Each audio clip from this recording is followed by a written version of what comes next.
Hello welcome ring സ്റ്റോക്സിൻ്റെ ഒരു പുതിയ വീഡിയോയിലേക്ക് നിങ്ങൾക്ക് എല്ലാവർക്കും സ്വാഗതം. ഒരു വലിയ ബ്രേക്കിന് ശേഷമാണ് ഇപ്പോൾ ഞാൻ തിരിച്ചെത്തിയിരിക്കുന്നത്.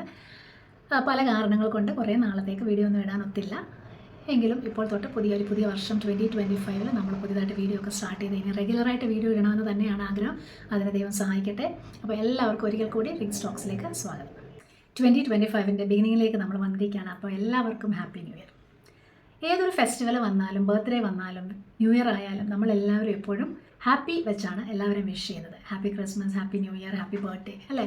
അതെന്തുകൊണ്ടാണെന്ന് വെച്ചാൽ എല്ലാവർക്കും ജീവിതത്തിൽ വേണ്ടിയ ഒരു കാര്യമാണ് ഹാപ്പിനെസ്.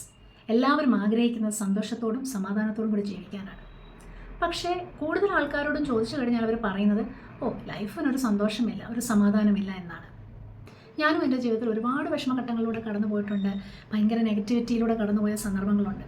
കാരണം അങ്ങനെ നമ്മൾ കുറച്ച് നാൾ പോയി കഴിഞ്ഞപ്പോൾ അത് ഡിപ്രഷനിലേക്ക് പോകുന്നൊരവസ്ഥയിലേക്ക് വരുമ്പോൾ അതിൽ നിന്നും കരകയറി എങ്ങനെ പോസിറ്റീവായിട്ടുള്ള ഒരു ജീവിതം നയിക്കാം, എങ്ങനെ ഹാപ്പി ആയിട്ടിരിക്കാം എന്നുള്ളതിനെക്കുറിച്ച് ഞാൻ മനസ്സിലാക്കി എൻ്റെ ജീവിതത്തിൽ അപ്ലൈ ചെയ്ത കുറച്ച് പോയിൻറ്റ്സാണ് ഞാൻ ഇന്ന് നിങ്ങളുമായിട്ട് ഷെയർ ചെയ്യാനായിട്ട് ആഗ്രഹിക്കുന്നത്. അപ്പോൾ നമ്മളുടെ ജീവിതം സന്തോഷകരമായിരിക്കുവാനായിട്ട് നമ്മൾ എന്തൊക്കെയാണ് ചെയ്യേണ്ടത് എന്നാണ് ഈ പറയുന്നത്. ഞാൻ പറയാൻ പോകുന്ന 10 പോയിൻറ്റുകളും നിങ്ങൾ ശ്രദ്ധിച്ച് കേൾക്കുകയും അത് വേണമെങ്കിൽ നോട്ട് ചെയ്ത് വെച്ച് നിങ്ങളുടെ ജീവിതത്തിൽ അത് അപ്ലൈ ചെയ്യുകയും കൂടെ ചെയ്ത് കഴിഞ്ഞാൽ നിങ്ങൾക്ക് തന്നെ കാണാവുന്നതായിരിക്കും നിങ്ങളുടെ ജീവിതത്തിൽ വരുന്ന അത്ഭുതകരമായ മാറ്റങ്ങൾ. സന്തോഷമായിട്ടിരിക്കുവാനായിട്ട് ആദ്യമായിട്ട് നമ്മൾ ചെയ്യേണ്ട കാര്യം നന്ദിയുള്ളവരായിരിക്കുക എന്നുള്ളതാണ്. B grateful. നമുക്ക് കിട്ടുന്ന അനുഗ്രഹങ്ങളെക്കുറിച്ച് പലപ്പോഴും അവെയറല്ല, നമ്മൾക്ക് ഒരു ഓർമ്മയില്ല അതിനെക്കുറിച്ച്. നമ്മൾ പലപ്പോഴും നമ്മുടെ അനുഗ്രഹങ്ങൾ മറന്നു പോകുന്നു, അല്ലെങ്കിൽ കിട്ടുന്ന കാര്യങ്ങൾ നമ്മൾ ടേക്കൺ ഫോർ ഗ്രാൻഡഡ് ആകുന്നു. അതുകൊണ്ടാണ് നമ്മൾക്ക് നന്ദിയില്ലാത്തവരായി നമ്മളെപ്പോഴും ഇരിക്കുന്നത്. അതിന് പകരം നമ്മൾക്കുള്ള നന്മകളെല്ലാം ഓരോന്നായിട്ട് എണ്ണിപ്പറക്കി ഒന്ന് ആലോചിച്ച് നോക്കിയിട്ട് അതിന് നമ്മൾ നന്ദിയുള്ളവരായിട്ട് ഇരുന്ന് കഴിഞ്ഞാൽ നമ്മുടെ ജീവിതത്തിൽ ഒരു വലിയ മാറ്റം തന്നെ സംഭവിക്കും. നമ്മൾക്ക് ദൈവം തന്നിരിക്കുന്ന ഈ ആയുസ്സിന് വേണ്ടി നമുക്ക് നന്ദിയുള്ളവരായിരിക്കും. നമുക്ക് തന്നിരിക്കുന്ന ആരോഗ്യത്തിനായിട്ട് നമ്മൾ നന്ദിയുള്ളവരായിരിക്കും. നമ്മൾക്ക് ഓരോ ദിവസവും കിട്ടുന്ന ഭക്ഷണത്തിനായിട്ട്, വസ്ത്രത്തിനായിട്ട്, നമ്മുടെ താമസ സൗകര്യത്തിനായിട്ട്, ഇതിനെല്ലാം നമ്മൾ നന്ദിയുള്ളവരായിരിക്കണം. ദൈവമോ യൂണിവേഴ്സോ അങ്ങനെ നിങ്ങൾ വിശ്വസിക്കുന്ന ഏത് ശക്തിയുമായിക്കോട്ടെ, ആ ശക്തിയോട് നിങ്ങൾ നന്ദിയുള്ളവരായിട്ടിരിക്കുക. നന്ദി പറയുക. ഉള്ളിൻ്റെ ഉള്ളിൽ നിന്നും നന്ദിയോടുകൂടി ഇരിക്കുക. എപ്പോഴും ഒരു ദിവസത്തിന് രാവിലെ എഴുന്നേൽക്കുമ്പോഴായിക്കോട്ടെ, നിങ്ങൾ ജോലി ചെയ്യുമ്പോഴായിക്കോട്ടെ, കിടക്കാൻ പോകുമ്പോഴായിക്കോട്ടെ, എപ്പോഴും താങ്ക്ഫുള്ളായിട്ടിരിക്കുക. Thank you, thank you, thank you ഇതിങ്ങനെ പറയുക. നമുക്ക് തന്നിരിക്കുന്ന ആരോഗ്യത്തിനായിട്ട്, നമുക്ക് തന്നിരിക്കുന്ന സൗകര്യങ്ങൾക്കായിട്ട്, നമുക്ക് തന്നിരിക്കുന്ന പൈസയ്ക്കായിട്ട്. പൈസയുടെ ബുദ്ധിമുട്ടുള്ളവരുണ്ടായിരിക്കും, പക്ഷെ എന്നാലും ഇല്ലേ കുറച്ച് പൈസ ഉണ്ടല്ലോ, ഓരോ രൂപയ്ക്ക് നന്ദിയുള്ളവരായിട്ടിരിക്കുക.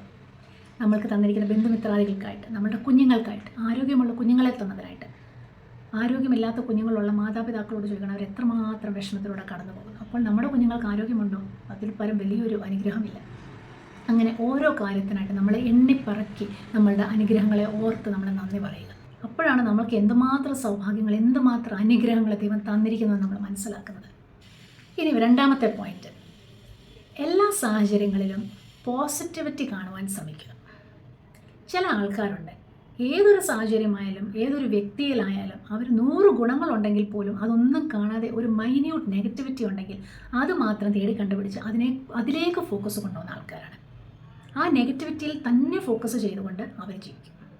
അങ്ങനെയുള്ളവർക്ക് ഒരിക്കലും സന്തോഷം കിട്ടത്തില്ല. അതിന് പകരം നമ്മളായിരിക്കുന്ന സന്ദർഭം, നമ്മൾ ഫേസ് ചെയ്യുന്ന ഒരു സിറ്റുവേഷൻ, നമ്മൾ ഇടപെടുന്ന ആൾക്കാരിൽ അവരുടെ നെഗറ്റിവിറ്റി അല്ല നമ്മൾ നോക്കേണ്ടത്, അവരുടെ പോസിറ്റീവ് ക്വാളിറ്റീസിലേക്ക് നമ്മൾ ഫോക്കസ് ചെയ്യുക. ഈ ലോകത്ത് യാതൊന്നും പെർഫെക്റ്റ് ആയിട്ടില്ല. ഞാനും നിങ്ങളും ഒന്നും പെർഫെക്റ്റ് അല്ല. പെർഫെക്ഷന് വേണ്ടിയല്ല നമ്മൾ നോക്കേണ്ടത്.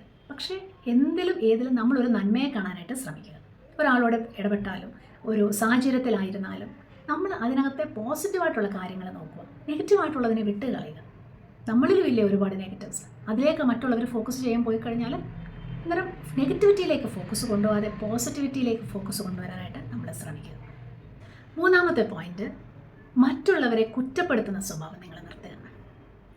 ചിലരെപ്പോഴും പരാതിയാണ്. അവരങ്ങനെ ചെയ്തു, അതുകൊണ്ട് എനിക്ക് സന്തോഷമില്ല. ഇവരെന്നോട് ഇങ്ങനെ ചെയ്തു, എൻ്റെ കൂട്ടുകാരിങ്ങനെ ചെയ്തു, എൻ്റെ അമ്മായിയമ്മ എന്നെ ഇങ്ങനെ ചെയ്തു, എൻ്റെ മക്കൾ ഇങ്ങനെ ചെയ്തു, മരുമോൾ അങ്ങനെ ചെയ്തു, എൻ്റെ ഭർത്താവ് ഇങ്ങനെയാണ്. ഈ എപ്പോഴും പരാതി മാത്രം പറയുന്ന കുറേ ആൾക്കാരുണ്ട്. അന്നേരം നമ്മളുടെ സന്തോഷം അത് വേറൊരാളുടെ കയ്യിലല്ല എന്നും, നമ്മൾക്ക് സന്തോഷം നമ്മളുടെ സന്തോഷക്കുറവിൻ്റെ റീസൺ അവരാണെന്നും ഉള്ള വിചാരം മാറ്റിയിട്ട് ഇവരൊക്കെ ഇവരുടെ അറിവ് കേടുകൊണ്ടോ, ഇവരുടെ അറിവില്ലായ്മ കൊണ്ടോ, ഇവരുടെ എന്തെങ്കിലും അവരുടേതായ സാഹചര്യങ്ങൾ കൊണ്ട് അവർ പെരുമാറുന്നത് നമ്മളുടെ സന്തോഷക്കുറവിന് കാരണമാകാതെ ഈ മറ്റുള്ളവരെ ബ്ലെയിം ചെയ്യുന്ന സ്വഭാവം നിർത്തി നമ്മളുടെ സിറ്റുവേഷനെ ബെറ്റർ ആക്കിക്കൊണ്ട് മുന്നോട്ട് പോകുവാനായിട്ട് ശ്രമിക്കുക. ആൾക്കാരെ മാത്രമല്ല കേട്ടോ, സാഹചര്യങ്ങളെപ്പോലും ബ്ലെയിം ചെയ്യുന്ന ആൾക്കാരുണ്ട്. കോവിഡ് കഴിഞ്ഞിട്ട് 3-4 വർഷമായിട്ടും ഇപ്പോഴും അയ്യോ കോവിഡ് കാരണം എൻ്റെ ലൈഫ് ഇങ്ങനെ ആയിപ്പോയി എന്ന് ഇപ്പോഴും പറഞ്ഞുകൊണ്ടിരിക്കുന്ന ആൾക്കാരുണ്ട്. അത് കഴിഞ്ഞു പോയി, ഇത്രയും നാളുകളായി. എന്നിട്ട് ഇനിയും നമ്മൾ അത് പറഞ്ഞുകൊണ്ടേ ഇരിക്കാതെ നമ്മളുടെ ജീവിതം ഇനിയും എങ്ങനെ ബെറ്റർ ആക്കാം എന്നാണ് നമ്മൾ ശ്രമിക്കുന്നത്. നമ്മുടെ പഴയ കാര്യങ്ങൾ ഓർത്ത് അല്ലെ മറ്റുള്ളവരെ ബ്ലെയിം ചെയ്തും മറ്റുള്ളവരെക്കുറിച്ച് പരാതി പറഞ്ഞുകൊണ്ടും നമ്മളുടെ ജീവിതം ജീവിക്കാതിരിക്കുക. 4ാമത്തെ point, make an effort to be happy. അതായത് സന്തോഷമായിട്ടിരിക്കുവാനായിട്ട് നമ്മൾ തന്നെ ഒരു എഫേർട്ട് എടുക്കണം. ഓരോ വ്യക്തികളുടെയും സന്തോഷത്തിന് അവർ മാത്രമാണ് ഉത്തരവാദികൾ. അതുകൊണ്ട് ഞാൻ സന്തോഷമായിട്ടിരിക്കണമെന്നുണ്ടെങ്കിൽ ഞാൻ തന്നെ ഒരു എഫേർട്ട് എടുക്കണം. എക്സ്റ്റേണലായിട്ട് ഒരുപാട് ഫാക്ടേഴ്സ് ചിലപ്പോൾ നമ്മളെ സങ്കടപ്പെടുത്തുന്നതായിട്ടൊക്കെ വരും. എങ്കിലും അതൊന്നും നമ്മളെ ഓവർകം ചെയ്യാതെ നമ്മുടെ സന്തോഷത്തിൻ്റെ മേലേക്ക് അത് പോകാതെ നമ്മൾ സന്തോഷമായിട്ടിരിക്കാനായിട്ട് ഒരു എഫേർട്ട് എടുക്കണം. ചിലപ്പോൾ നമ്മൾ വളരെയധികം നെഗറ്റീവായിട്ടുള്ള ഒരു സിറ്റുവേഷനിലൂടെ കടന്നു പോകുന്ന ഒരു വ്യക്തിയായിരിക്കാം. പക്ഷേ രാവിലെ എഴുന്നേൽക്കുമ്പോൾ ഗ്രാറ്റിറ്റ്യൂഡ് പ്രാക്ടീസ് ചെയ്യുക, ഒരു നന്ദി പറയുക, നമുക്കുള്ള സാഹചര്യങ്ങൾക്ക് നമുക്ക് കിട്ടിയിരിക്കുന്ന അനുഗ്രഹങ്ങൾക്കായിട്ട് നന്ദി പറയുക. അതുപോലെ രാവിലെ എഴുന്നേറ്റ് അങ്ങോട്ട് വരുന്ന ഉടനെ കണ്ണാടിയിലോട്ട് നോക്കിയിട്ട് കുറച്ച് പോസിറ്റീവ് അഫർമേഷൻസ് പറയുക. നീ സൂപ്പറാണ്, ഞാൻ സൂപ്പറാണ്, ഓക്കെ, ഞാനിന്ന് ഹാപ്പി ആയിട്ടിരിക്കും, ഞാനിന്ന് എൻ്റെ മക്കളുടെ അടുത്ത് ദേഷ്യപ്പെടത്തില്ല, ഞാനിന്ന് ഒരു ഫുൾ ഡേ എങ്ങനെയും നല്ല പോസിറ്റീവായിട്ട് തന്നെ ഇരിക്കും, ആരെന്ത് പറഞ്ഞാലും അതെന്നെ ഡൗൺ ആക്കാനായിട്ട് ഞാൻ സമ്മതിക്കത്തില്ല. ചില സമയത്ത് നമുക്കൊരു ചിരി പോലും വരത്തില്ലായിരിക്കും. അന്നേരമാണ് fake it till you make it എന്ന് പറയുന്ന ഒരു കാര്യം നമ്മൾ ഓർക്കേണ്ടത്. അതായത് നമ്മളങ്ങ് അഭിനയിക്കുവാണ്. ചിരി വരാത്തപ്പം നമ്മൾ വെറുതെ അങ്ങ് കണ്ണാടിയിൽ നോക്കി അങ്ങ് ചിരിച്ച് കാണിക്കുക. അങ്ങനെ ഒരു 5 ദിവസം ചെയ്ത് കഴിയുമ്പോൾ നമുക്ക് ഓട്ടോമാറ്റിക്കലി നമ്മുടെ ഉള്ളിൽ നിന്ന് ചിരി വരാൻ തുടങ്ങും. നമ്മൾ നല്ല സ്മൈൽ നമുക്ക് വരാൻ തുടങ്ങും, ഉള്ളിൽ നിന്നുള്ള സന്തോഷം വരാൻ തുടങ്ങും.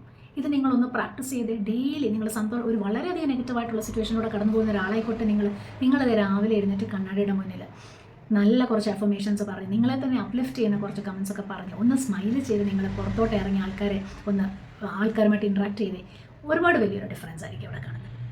അടുത്ത ഒരു പോയിൻ്റാണ് ലെറ്റ് ഗോ ആൻഡ് ഫോർഗിവ്. നമ്മളുടെ ജീവിതത്തിൽ വളരെയധികം മോശമായ പല അനുഭവങ്ങളും നമുക്കുണ്ടായിട്ടുണ്ടാവാം, അല്ലേ? ട്രോമാറ്റിക് ആയിട്ടുള്ള ഒരുപാട് അനുഭവങ്ങൾ ഉണ്ടായിട്ടുണ്ടാവാം. പലരും നമ്മളെ വിഷമിപ്പിച്ചിട്ടുണ്ടായിരിക്കും. ചില ആൾക്കാർ ഈ പഴയ കാര്യങ്ങളെ തന്നെ ഓർത്തോർത്ത് അത് അയവിറക്കിക്കൊണ്ടേ ഇരുന്ന് എപ്പോഴും നെഗറ്റീവായിട്ടിരിക്കാനായിട്ട് അവർക്ക് അതിനകത്ത് എന്തോ ഒരു ആനന്ദം കിട്ടുന്ന പോലെയാണ്. അങ്ങനെ ചെയ്യുന്ന ആൾക്കാരുണ്ട്. നമ്മൾ ഒരിക്കലും അങ്ങനെ ചെയ്യരുത്. അത് നമ്മളിലേക്ക് കൂടുതൽ നെഗറ്റിവിറ്റി നിറയ്ക്കുകയാണ്. അതുപോലെ നമ്മളെ ദ്രോഹിച്ച ആൾക്കാരോട് പക മനസ്സിൽ വെച്ചുകൊണ്ട് നടക്കുന്ന ആൾക്കാരുണ്ട്. നമ്മളൊരാളോടുള്ള വൈരാഗ്യമോ പകയോ നമ്മുടെ മനസ്സിൽ വെച്ചുകൊണ്ട് നടന്നാൽ അവർക്ക് എന്തെങ്കിലും കുഴപ്പമുണ്ടോ? ഒരു കുഴപ്പമില്ല, അവരൊന്നും അറിയുന്നില്ല, അവരവരുടെ കാര്യം നോക്കി ജീവിക്കുന്നു. പക്ഷേ നമ്മുടെ മനസ്സിൽ ആ പകയിരിക്കുന്നത് കൊണ്ട് തന്നെ അതിൻ്റെ സ്ട്രെസ്സും സ്ട്രെയിനും നമ്മൾക്ക് ഫിസിക്കലായിട്ടും മെൻ്റലായിട്ടും നമ്മളെ ബാധിച്ച് നമ്മളൊരു നെഗറ്റീവായിട്ടുള്ള ഒരു ജീവിതത്തിലേക്കാണ് നമ്മൾ പോകുന്നത്. നമ്മൾ ട്രോമറ്റൈസ്ഡ് ആയ ആ സിറ്റുവേഷൻസും നമ്മളെ ഹേർട്ട് ചെയ്ത ആൾക്കാരെയും കുറിച്ച് നമ്മൾ ഓർത്തുകൊണ്ടിരിക്കാതെ അതെല്ലാം വിട്ടുകളയുക. നമ്മുടെ മനസ്സിൽ നിന്ന് ലെറ്റ് ഗോ ചെയ്യുക. നമ്മുടെ മനസ്സിൽ ഒരു വലിയ ഭാരമാണ് നീങ്ങിപ്പോകുന്നത്. ഇത് പറയുമ്പോൾ സിമ്പിളാണെങ്കിലും എളുപ്പമുള്ള ഒരു കാര്യമല്ല. നമ്മളെ വളരെയധികം വിഷമിപ്പിച്ചിട്ടുള്ള സിറ്റുവേഷൻസ്, നമ്മളെ ഒത്തിരി ഹേർട്ട് ചെയ്തിട്ടുള്ള ആൾക്കാർ, അതൊക്കെ അങ്ങോട്ട് വിട്ട് കളയാനോ അവരോട് ക്ഷമിക്കുക എന്നും പറയുന്നത് ഒട്ടും എളുപ്പമുള്ള കാര്യമല്ല, അതെനിക്കറിയാം. പക്ഷേ നമ്മളത് ശ്രമിക്കുക, നമ്മൾ നിരന്തരമായിട്ട് ശ്രമിച്ച് നമ്മൾ അതിനെക്കുറിച്ച് ആ ചിന്ത വരുമ്പം തന്നെ ഇല്ല, ഞാനത് വിട്ട് കളഞ്ഞിരിക്കുന്നു, I have let go, I have forgiven them, ഞാൻ അവരോട് ക്ഷമിച്ചിരിക്കുന്നു എന്നിങ്ങനെ പറഞ്ഞുകൊണ്ടേ ഇരിക്കുക. അങ്ങനെ കുറേ പറഞ്ഞു കഴിയുമ്പം നമ്മുടെ മനസ്സിൽ നിന്ന് ഭാരം ഒഴിഞ്ഞു പോകും, നമ്മൾ ഹാപ്പി ആയിട്ട്. അതുപോലെ തന്നെ അറിഞ്ഞോ അറിയാതെയോ നമ്മളും പലരെയും ഹേർട്ട് ചെയ്തിട്ടുണ്ടായിരിക്കും, അല്ലേ? വാക്കിനാലോ പ്രവൃത്തിയാലോ ഒക്കെ. അപ്പം നമ്മളെ ഹേർട്ട് ചെയ്യുന്നവരെ നമ്മൾ ഫോർഗീവ് ചെയ്യുന്നതിനൊപ്പം തന്നെ നമ്മളൊരു ഫോർഗീവ്നെസ് ചോദിക്കുകയും കൂടെ വേണം. നമ്മളുടെ മനസ്സിൽ തന്നെ ദൈവത്തോട് നമുക്ക് ചോദിക്കാം, ഞാൻ കാരണം ആരെങ്കിലും ഹേർട്ടായിട്ടുണ്ടെങ്കിൽ, എൻ്റെ വാക്കോ പ്രവൃത്തിയോ കൊണ്ട് ആരെങ്കിലും അറിഞ്ഞോ അറിയാതെയോ ഹേർട്ടായിട്ടുണ്ടെങ്കിൽ ദൈവമേ അവരുടെ മനസ്സിലെ ആ ഹേർട്ടിനെ മാറ്റി കൊടുക്കണമേ എന്ന് നമുക്ക് പ്രാർത്ഥിക്കാം. അങ്ങനെ നമ്മൾ ക്ഷമ ചോദിക്കുകയും നമ്മൾ ക്ഷമിക്കാനുള്ളവരോട് ക്ഷമിക്കുകയും കൂടെ ചെയ്ത് കഴിഞ്ഞാലുണ്ടല്ലോ നമ്മുടെ മനസ്സിൽ എന്തൊരു വലിയ ഡിഫറൻസാണ് വരുന്നതെന്ന് അറിയാം. ഹൗ ടു ബി ഹാപ്പി എന്നുള്ളത് ഒരു വീഡിയോ ചെയ്യുവാണെന്ന് പറയുമ്പോൾ എൻ്റെ മോൻ പറഞ്ഞൊരു കാര്യം, നമുക്കിഷ്ടമുള്ളതൊക്കെ ചെയ്യുക, അന്നേരം ഹാപ്പി ആയിക്കോളുക. അന്നേരം അതാണ് എൻ്റെ അടുത്ത പോയിന്റ്. നിങ്ങൾക്ക് സന്തോഷം തരുന്ന കാര്യങ്ങൾ ചെയ്യുക. അന്നേരം മറ്റുള്ളവർ എന്ത് വിചാരിക്കും, അയ്യോ അവർ എന്നെക്കുറിച്ച് മോശം വിചാരിക്കും, അങ്ങനെയൊന്നും ചെയ്യരുത്. നമ്മൾ വേറൊരാൾക്ക് ദോഷം ചെയ്യുന്നില്ല എങ്കിൽ നമുക്ക് സന്തോഷം കിട്ടുന്ന എന്ത് കാര്യവും നമുക്ക് ചെയ്യാം. നിങ്ങൾക്ക് ഡാൻസ് ചെയ്യാനാണോ ഇഷ്ടം, ആൾക്കാർ നോക്കി ചിരിക്കുവോ, എന്തെങ്കിലും കളിയാക്കുമോ, എന്തെങ്കിലും ആയിക്കോട്ടെ, നമുക്കതൊരു വിഷയമല്ല. നിങ്ങൾ ചെയ്യണം, പാട്ട് പാടാൻ ഇൻട്രസ്റ്റ് ഉള്ളവർ പാട്ട് പാടണം, അത് നമ്മളുടെ ഇഷ്ടമാണ്, നമ്മുടെ സന്തോഷം. നമുക്ക് ഇഷ്ടമുള്ള കാര്യങ്ങൾ ചെയ്യുക. നിങ്ങൾക്ക് ഇന്ന ഒരു പെർട്ടിക്കുലർ കൈൻഡ് ഓഫ് ഡ്രസ്സ് ഇടാനാണ് ഇഷ്ടമെങ്കിൽ നിങ്ങളത് ഇട്ടുകൊണ്ട് പോവാം. മറ്റുള്ളവർക്ക് ബുദ്ധിമുട്ടോ ഉണ്ടാക്കാത്ത തരത്തിൽ നമുക്ക് സന്തോഷം കിട്ടുന്ന എന്ത് കാര്യവും നമുക്ക് ചെയ്യാം. അതുപോലെ തന്നെ മറ്റുള്ളവരെ വെച്ച് നമ്മളെ തന്നെ കമ്പയർ ചെയ്യാനും പാടില്ല. പലർക്കും ഉള്ളൊരു പ്രശ്നം, അയലോക്കത്തെ വീട്ടിലോട്ട് നോക്കട്ടെ, ഷോ അവർ ആഴ്ചയിൽ പുതിയ ഡ്രസ്സ് എടുക്കുന്നു, എനിക്കാണെങ്കിൽ മാസത്തിലൊന്നു പോലും എടുക്കാൻ ഒക്കുന്നില്ല, അല്ലെ? അവർ തന്നെ 6 മാസം മുമ്പ് ഒരു കാറ് മേടിച്ചപ്പോൾ അത് കൊടുത്തിട്ട് പുതിയൊരു കാറ് മേടിച്ചു. ഇപ്പം അയലോക്കക്കാരെക്കാളും കൂടുതൽ കമ്പയർ ചെയ്യുന്നത് യൂട്യൂബേഴ്സിനെ കണ്ടിട്ടാണ്. ഡേ ഇൻ മൈ ലൈഫ് ചെയ്യുന്നവർ, ഡെയിലി വ്ളോഗ് ചെയ്യുന്ന ആൾക്കാർ എല്ലാം വെച്ചിട്ട് നമ്മളൊന്ന് കമ്പയർ ചെയ്യും. സാധാരണക്കാരുടെ വിചാരം ഇവർ ഈ കാണിക്കുന്ന എല്ലാമാണ് സത്യം എന്നാണ്. യൂട്യൂബേഴ്സ് ചെയ്യുന്നതൊന്നും എല്ലാം ഒന്നും സത്യമല്ല. റീലിൽ കാണുന്ന ലൈഫ് അല്ല റിയൽ ലൈഫ്. നമ്മൾ എത്രയോ പേരുടെ അനുഭവമുണ്ട്. വളരെയധികം സ്നേഹത്തോടെ ചക്കരയടയും പോലെ ഇരുന്ന് എത്രയോ യൂട്യൂബേഴ്സ് അവരുടെ ഫാമിലി മെമ്പേഴ്സുമായിട്ടൊക്കെ പ്രശ്നം ഉണ്ടായിട്ട് നമ്മൾ ഈയിടെ എല്ലാം അതൊക്കെ കാണുന്നുണ്ട്. ഒരു ഡേ ഇൻ മൈ ലൈഫ് ചെയ്യുന്ന ആളുടെ വീട്ടിലെ ഏറ്റവും നല്ല കാര്യങ്ങൾ മാത്രമായിരിക്കും അവർ നമ്മളോട് വീഡിയോ എടുത്ത് കാണിക്കുന്നത്. അവരുടെ വീട് ഏറ്റവും നീറ്റായിട്ടും ക്ലീനായിട്ടും ഇരിക്കുമ്പോഴായിരിക്കും അവർ നമ്മളെ അത് കാണിക്കുന്നത്. അവരൊരു കുക്ക് ചെയ്യുന്ന ഡിഷ് കരിഞ്ഞു പോകുന്ന സമയത്ത് അത് അവർ കാണിക്കത്തില്ല. അത് നല്ലതായിട്ട് ടേൺ ഔട്ട് ചെയ്യുമ്പോഴല്ലേ അവർ കാണിക്കത്തുള്ളൂ. ഇത് കണ്ടിട്ട് സാധാരണ ആൾക്കാർ എത്രയോ പേര് വിഷമിക്കുന്നുണ്ട്. അവർ പറയും, അയ്യോ അവരുടെ വീട് കണ്ടോ എപ്പോഴും ക്ലീനായിട്ട് കിടക്കുന്നു, എൻ്റെ വീട് ഞാൻ നീറ്റാക്കി ഇട്ടാലും പിള്ളേർ വന്ന് ഉഴപ്പുന്നു, അല്ല അഴുക്കായിട്ട് കിടക്കുന്നു, ഞാൻ ഫുഡ് കുക്ക് ചെയ്യുമ്പോൾ അത് ശരിയാവുന്നില്ല, അവരുണ്ടാക്കിയ പോലെ അത്രയും ഭംഗിയിൽ വരുന്നില്ല. അവർ അതിന് വേണ്ടി ടൈം എടുത്ത് സ്പെൻഡ് ചെയ്ത് അവരുടെ ആ നെഗറ്റീവായിട്ടുള്ള കാര്യങ്ങളല്ലേ, അവരുടെ വീട്ടിൽ നടക്കുന്ന ഈ ബാഡായിട്ടുള്ള കാര്യങ്ങളെല്ലാം ഹൈഡ് ചെയ്ത് വെച്ചിട്ട് അവർ ആ പോസിറ്റീവായിട്ടുള്ള കാര്യങ്ങളെ മാത്രമാണ് കാണിക്കുന്നത് അല്ലേ. അപ്പം നമ്മൾ അത് കണ്ടിട്ട് നമ്മുടെ ലൈഫിനെയോ നമ്മളെയോ അവരെ വെച്ച് കമ്പയർ ചെയ്യാതിരിക്കുക. അവരുടെ യഥാർത്ഥമായ ജീവിതം അറിഞ്ഞു കഴിഞ്ഞാൽ ചിലപ്പോൾ ഒരു പക്ഷേ നമ്മളെക്കാളും 10 മടങ്ങ് പ്രശ്നങ്ങളിലൂടെ കടന്നു പോകുന്നവരായിരിക്കും. അന്നേരം നമ്മൾ ഓർക്കുന്നത്, അയ്യോ അവരെക്കാളും എത്ര ഭാഗ്യവാന്മാരാണ് നമ്മളെന്ന്. അതുകൊണ്ട് ഒരിക്കലും വേറൊരാളെ വെച്ച് നമ്മളെ കമ്പയർ ചെയ്യാതിരിക്കുക. ഇനി 7ാമത്തെ പോയിൻ്റാണ് സെൽഫ് കെയർ. നമ്മളെ തന്നെ നമ്മൾ കെയർ ചെയ്യുക. നമ്മൾ കെയർ ചെയ്തില്ലെങ്കിൽ വേറെ ആരും കെയർ ചെയ്യത്തില്ല. ചില ആൾക്കാരുണ്ട്, പ്രത്യേകിച്ചും സ്ത്രീകൾ, അവർ ഭർത്താവിന് വേണ്ടിയും കുട്ടികൾക്ക് വേണ്ടിയും വീടിൻ്റെ കാര്യവും ജോലിയുടെ കാര്യത്തിനും വേണ്ടി എല്ലാം ടൈം സ്പെൻഡ് ചെയ്യും. സ്വന്തം കാര്യം അവർ ഭയങ്കരമായിട്ട് ഇഗ്നോർ ചെയ്തിട്ട് ഒട്ടും ശ്രദ്ധയില്ല സ്വന്തം കാര്യത്തിൽ. അങ്ങനെ നടക്കും. അങ്ങനെ ഒരിക്കലും പാടില്ല. നമ്മൾ പ്രയോറിറ്റി കൊടുക്കേണ്ടത് നമ്മളുടെ സെൽഫ് കെയറിന്. എന്ന് വെച്ചാൽ ഫുൾ ടൈം നമ്മളെ മാത്രം നോക്കിക്കൊണ്ടിരിക്കുക, അങ്ങനെയല്ല ഉദ്ദേശിക്കുന്നത്. 24 മണിക്കൂറുള്ള ഒരു ദിവസത്തിൽ 1 മണിക്കൂറെങ്കിലും നമുക്ക് വേണ്ടി നമുക്ക് സ്പെൻഡ് ചെയ്യാം. സെൽഫ് കെയർ എന്ന് പറയുമ്പോൾ ഫിസിക്കലും മെൻ്റലും സ്പിരിച്വലുമാണ്. ഫിസിക്കലായിട്ട് നല്ല ആഹാരം കഴിക്കുക, ന്യൂട്രീഷ്യസ് ആയിട്ടുള്ള ആഹാരം കഴിക്കുക, വെള്ളം നല്ലതായിട്ട് കുടിക്കുവാൻ ശ്രദ്ധിക്കുക. പിന്നെ ഫിസിക്കലായിട്ട് ഒരു നല്ല വേഷം ഇട്ടുകൊണ്ട് നിൽക്കുക. അപ്പോൾ നല്ല നീറ്റായിട്ടുള്ളൊരു ഡ്രസ്സ് ഇട്ട് മുടിയൊക്കെ ചീകി മുഖമെല്ലാം ഒന്ന് വാഷ് ചെയ്ത് മോയ്സ്ചറൈസറൊക്കെ ഇട്ട് നമ്മുടെ സ്കിന്നിന് കെയർ കിട്ടുന്ന പോലെ അങ്ങനെ ഒരു നീറ്റായ രീതിയിൽ, അല്ലാതെ ഒരുങ്ങി സീരിയലിനകത്ത് കാണുന്ന പോലെ പട്ടുസാരി ആഭരണം ഇട്ടുകൊണ്ട് വീട്ടിൽ നിൽക്കണമെന്നല്ല. പക്ഷേ നമ്മൾ പ്രസൻറ്റബിളായ രീതിയിൽ എപ്പോഴും നിൽക്കുക. നമുക്ക് തന്നെ അതൊരു പോസിറ്റിവിറ്റി തരും. നമ്മളെ കാണുന്നവർക്കും പോസിറ്റിവിറ്റി ആയിരിക്കും. ഇനി 2ാമത്തേത് മെൻ്റലായിട്ട് നമ്മളെങ്ങനെ സെൽഫ് കെയർ ചെയ്യാം. നമ്മളുടെ മനസ്സിന് സന്തോഷം നൽകുന്നതായ കാര്യങ്ങൾ നമ്മൾ ചെയ്യുക. ഇപ്പോൾ പാട്ട് കേൾക്കുന്നതായിരിക്കും ചിലർക്ക് ഇഷ്ടം, ചിലർക്ക് എന്തെങ്കിലും മോട്ടിവേഷണൽ സ്പീച്ച് കേൾക്കുന്നതായിരിക്കും. നമ്മളെ പോസിറ്റീവ് ആക്കി വെക്കുന്ന, നമ്മളുടെ മനസ്സിന് സന്തോഷം തരുന്ന എന്ത് കാര്യമാണോ അത് ചെയ്യുക. അതുപോലെ തന്നെ സ്പിരിച്വലായിട്ട് യോഗയോ മെഡിറ്റേഷനോ അല്ലെങ്കിൽ പ്രാർത്ഥന, ബൈബിൾ വായിക്കുക, അല്ലെങ്കിൽ എന്തെങ്കിലും റിലീജിയസ് ആയിട്ടുള്ള ലീഡേഴ്സിൻ്റെ നല്ല രീതിയിലുള്ള സ്പീച്ചസ് കേൾക്കുക. ഇതും നമ്മളെ സ്പിരിച്വലായിട്ട് നമുക്കൊരു അപ്ലിഫ്റ്റ്മെൻറ്റ് തരും. സോ അങ്ങനെ നമ്മളെ തന്നെ ഒന്ന് ടേക്ക് കെയർ ചെയ്യാനും കൂടെ നമ്മൾ പഠിച്ചേക്കേണ്ടതാണ്. അത് പ്രയോറിറ്റൈസും ചെയ്യേണ്ടതാണ്. 8ാമത്തെ പോയിന്റ്, അത് നമ്മുടെ ചുറ്റുമുള്ള സാഹചര്യങ്ങളും ആൾക്കാരും നെഗറ്റീവ് ആണെങ്കിൽ അതിൽ നിന്ന് മാറിയിട്ട് പോസിറ്റീവായിട്ടുള്ള സിറ്റുവേഷൻസിലേക്ക്, പോസിറ്റീവായിട്ടുള്ള ആൾക്കാരിലേക്ക് നമ്മൾ അടുക്കുക. നമ്മൾ തന്നെ ഒന്ന് അനലൈസ് ചെയ്ത് നോക്കുക. നമ്മൾ ദിവസവും സംസാരിക്കുന്ന ആൾക്കാർ അല്ലെങ്കിൽ നമ്മൾ ദിവസവും ഇടപെടുന്ന സന്ദർഭങ്ങളിൽ അത് അവിടെ പോസിറ്റിവിറ്റി ആണോ നെഗറ്റിവിറ്റി ആണോ ഉള്ളതെന്ന്. നിങ്ങൾ സ്ഥിരമായിട്ട് സംസാരിക്കുന്ന നിങ്ങളുടെ കൂട്ടുകാരാകാം, നിങ്ങളുടെ സഹോദരങ്ങളാകാം, നിങ്ങൾ എന്താണ് സംസാരിക്കുന്നത്? അന്യോന്യം പരാതി പറയുക, വേറെ കുറേ പേരെക്കുറിച്ച് കുറ്റം പറയുക, ഏഷണി പറയുക, ഇങ്ങനെയുള്ള നെഗറ്റീവായിട്ടുള്ള കാര്യങ്ങളാണോ നിങ്ങൾ സംസാരിക്കുന്ന കൂടുതലും? അങ്ങനെയാണെങ്കിൽ നിങ്ങൾ അത് അവിടെ വെച്ച് സ്റ്റോപ്പ് ചെയ്യുക. ആ ഒരു കാര്യം നിങ്ങൾ നിർത്തിയിട്ട് നിങ്ങൾ പോസിറ്റീവായിട്ടുള്ള ആൾക്കാരോട് കൂടുതലായിട്ട് ഇൻട്രാക്ട് ചെയ്യാനായിട്ട് ശ്രമിക്കുക. നമ്മുടെ വീട്ടിലെ തന്നെ ഒരു വ്യക്തിയാണ് നെഗറ്റീവായിട്ട് പെരുമാറുന്നതെങ്കിൽ നമുക്ക് അവരെ എടുത്ത് കളയാനോ ഉപേക്ഷിക്കാനോ ഒന്നും ഒക്കത്തില്ല. പക്ഷേ അവരുമായിട്ടുള്ള നമ്മുടെ ഇൻട്രാക്ഷനിൽ നമുക്ക് വ്യത്യാസം വരുത്താം. അവരൊരു നെഗറ്റീവ് കാര്യം പറഞ്ഞുകൊണ്ട് വരുമ്പം തന്നെ നമുക്കവിടെ സ്റ്റോപ്പ് ചെയ്യാം.